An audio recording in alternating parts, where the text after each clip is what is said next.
He's going Dusty Bogan here. I guess we've got some good news, and that's this bloody pedophile priest, George Pell. So this guy's been found guilty. Mate, we'll have to watch the video. I haven't even watched this video yet, but I read an article today. And, as a Christian, just pisses me off, gives me the shits. But mainly, you know why? Because I wasn't raised in a Christian home. Someone invited me to church as a young man, and I found it pretty good. I enjoyed myself, and it was a good place. And I've served in youth ministries for like 8 years, kids' church I did 2 years of doing that. And you know what? The whole time for me, it was like, this is just a positive, safe place for these young people. They could have a positive influence in their life, and have good role models and build positive friendships, and have leaders who are going to be able to actually show them how to do life well. And then when you have the pedophile priest or whatever, and I guess it seems that it goes beyond denominations, and it goes beyond even religions. But it's not good enough, especially when, I remember I went to church, someone invited me. It was like Hillsong. I don't know if you're familiar with more of a modern kind of way of doing church. And it was just fun and positive and all this, right? And it was just all good. Everything about it was good. And I just hate to think that this stuff puts a bad taste in people's mouths. And I think as someone who's volunteered for years, who valued the safety of these kids and seeing them, it used to break my heart to see these young kids coming in, and I'd be looking at myself and them and thinking, I knew the life I lived. By the time I was, 17, I had mates who fucking crashed cars and killed themselves. A mate, we joyrided a car. The next night he did the same thing. He crashed the car. He killed the passenger. Could have been me. Had mates, a mate who became addicted to ice, who I used to smoke pot with when we were in high school. One morning I woke up and he's smoking ice in my bedroom. I'm like, you're right, mate.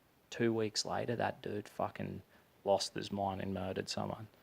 Had mates die in car accidents. Had mates go to jail for fights. And by the time I was 17, I was the same way. I need to continuing with the same friends on the same road. So it's not good. I can know where this is going. When I got invited to church, I was like, yeah, okay. I can see a positive place here. It was actually fun and enjoyable. And it wasn't too out of control. I think if you went, enjoy it. And what frustrates me too, it's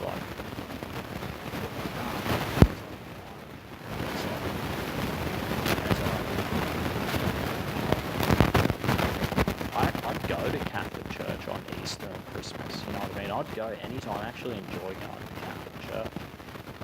So to me, it's frustrating that this would become a stumbling block for people. They were like, oh, yeah, well, F them.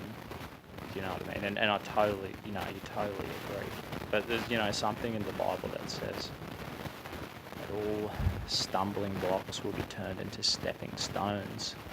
So I really hope that this is the time that the Catholic Church and all churches, you need to just purge the ranks of any misdoing of any nature. It's not good enough. Nothing in the Bible. Look, if you read the Bible,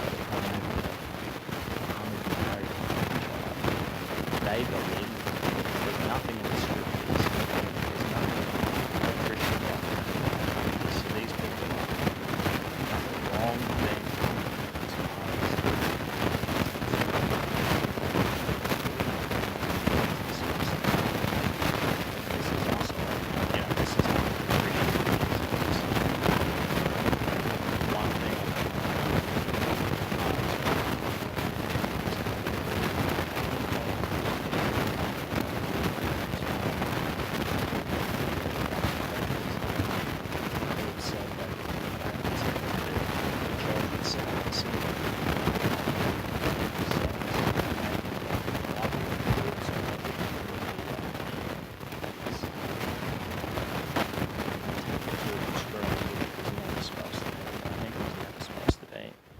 So I think that doctrine, I really think maybe this would be a time for the Catholic Church to change in the doctrine, fix that up. Just say, hey, if you want to be celibate, you can, but if you don't have to be if you want to be a priest, even a nun.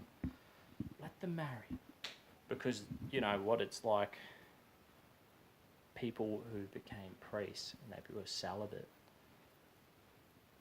obviously they mucked up and they bred a culture of covering up.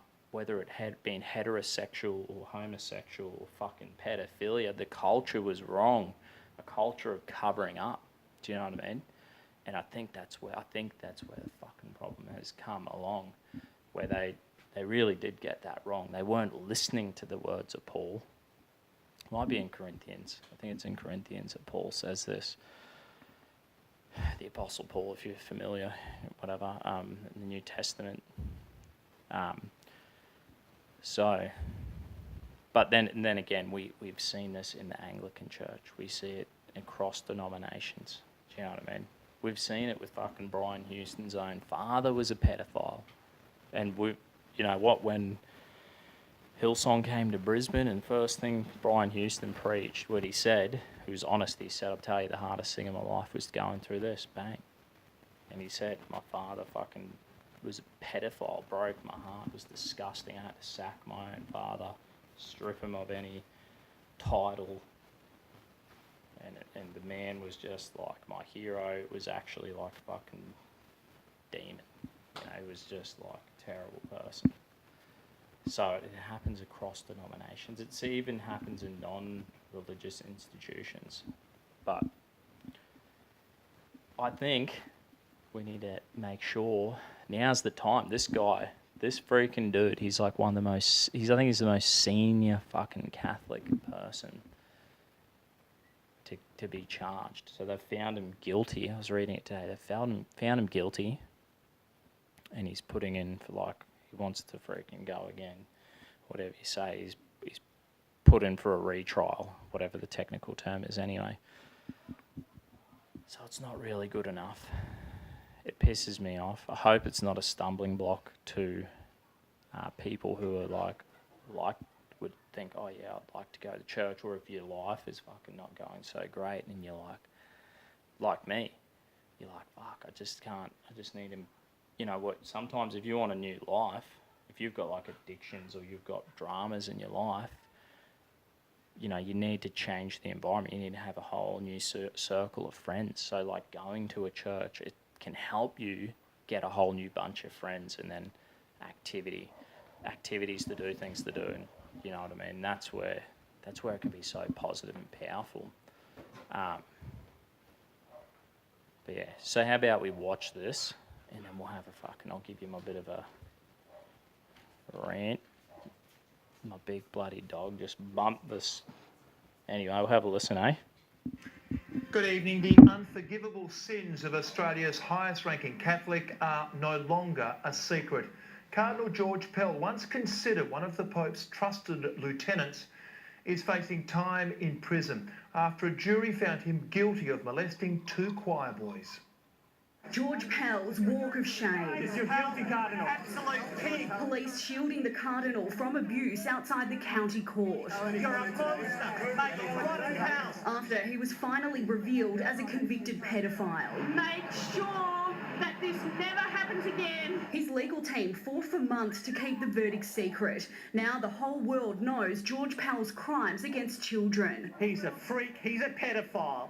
He has destroyed the Victorian community. The trial on hysterical sex abuse charges, known as the Cathedral Trial, was held late last year after another jury had earlier failed to reach a verdict. On December 11, a jury of 12 men and women found the 77-year-old guilty on all 5 charges. 4 counts of performing an indecent act with a child under the age of 16, and 1 count of sexual penetration of a child, also under the age of 16. Both of the victims were choir boys at St Patrick's Cathedral in the late 1990s, when Pell was the newly appointed Archbishop of Melbourne. His defence lawyer lawyer, Robert Richter, didn't downplay the allegations. The trial here is of the most senior Catholic cleric charged with, let's call a spade, orally raping a child of 13. One of the victims went to police in 2015. Detectives flew to Rome the following year to interview the Cardinal in a hotel, a short drive from his home at the Vatican. Pell was adamant the accusations were a lie. What a load of absolute and disgraceful rubbish. Completely false madness.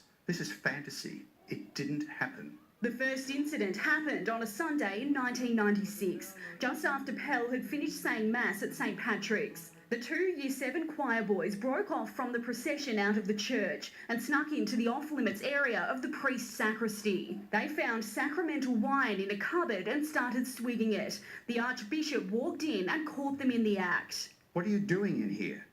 You're in trouble. Prosecutors said he then proceeded to manoeuvre his robes so as to pull out his penis. Over the next 6 minutes, both boys were violated. One of them pleaded with Pell to stop. Can you let us go? We didn't do anything. Pell's defence said the story was not only practically impossible, but also laughable.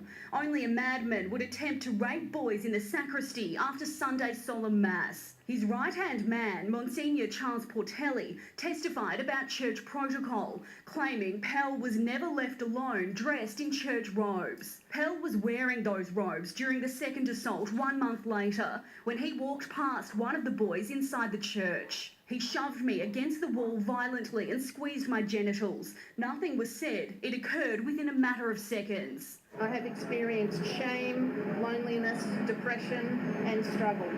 We trusted someone we should have feared. The other victim died in 2014 from a heroin overdose. He never told anyone Pell abused him. There is some comfort that they get that their child's abuser has been held accountable for the crimes and convicted. The guilty verdict was suppressed because it could have prejudiced the Cardinal's second trial. That was due to start in April. Pell was accused of molesting boys at a swimming pool in Ballarat in the 1970s. But last week, the judge told prosecutors they could not include key evidence. So this morning, the case collapsed. Prosecutors dropped all of the charges, devastating those complainants who say there are more crimes that Pell will now never have to answer. If there were ever a time to be worrying about someone's mental health, it's now.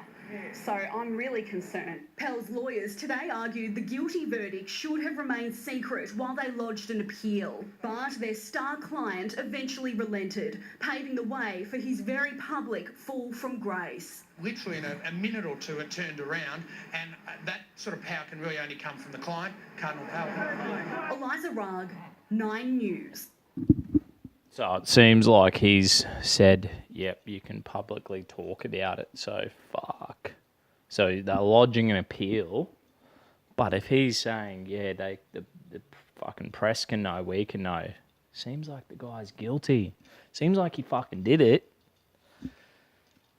One thing is, I'm really glad that everyone's pissed off, because we're on the verge there with all that safe school shit getting taught in Australian schools. If you don't know what that is, where it's all this gender fluid shit and trying to sexualize children. So that was a real fucked up stage, and I think it's been pushed back a fair amount. But I'm glad everyone fucking hates pedophiles, and it's just disgusting. I mean, at the end of the day, you think, yeah, I'd bring back capital punishment for fucking pedos. Simply, why not? Who cares? And that's like, some Christians might be like, you shouldn't believe in capital punishment. But I think at fucking extraordinary cases, it's disgusting, and you just fucking do it. Bang, a bullet, give the people justice. Hey, it's not good enough. And in all the cases, this guy's like a very senior chap, very public case. But one thing we need to be fucking very aware of, most of the time, the media, there's fucking rapists and pedophiles, right, that literally you barely fucking hear about it. They get let go with no fucking charges, right? And it's like, the judges give them light sentences. So the judges are dogs as well, right? And you wouldn't be surprised if the judge gives this guy fuck all, because that's the trend, that these judges give these people, rapists and pedophiles, they get fuck all. They almost walk, and it's disgusting. And, you know, I think we should be holding the judges accountable, but also it's the media who should be holding the judges accountable, so that people can fucking know what's going on. And then, you know, it's up to us to then stir the shit and say it's not good enough and we want tougher sentences for these disgusting crimes. So let's just hope this guy gets a freaking decent sentence, and it's good that the fucking media are there. And let's hope that they just keep drilling these fucking, any kind of sexual misconduct, really. And I would say the guy's guilty if he's fucking released this thing. He said, yeah, it's fine, you can. So he's clearly guilty, so right. And another thing, last but not least, so as a Christian, we don't give, right? There's one law in the land for all. You break the common law, doesn't matter if you're the highest fucking priest or religious leader or politician. If you break the law, there's one common law for us all. And that's something that makes Western culture amazing, right? And when radical Islam, right, come in years to come, and they come in with their bullshit Quran and their belief systems where it's okay to marry children, and they try to legalise pedophilia, or the fucking left-wing nutcases say multiculturalism and give them like a two-tier political system or legal system, we got to reject it. We've got to reject it. And we're saying, look at the common law. It's working. It's working.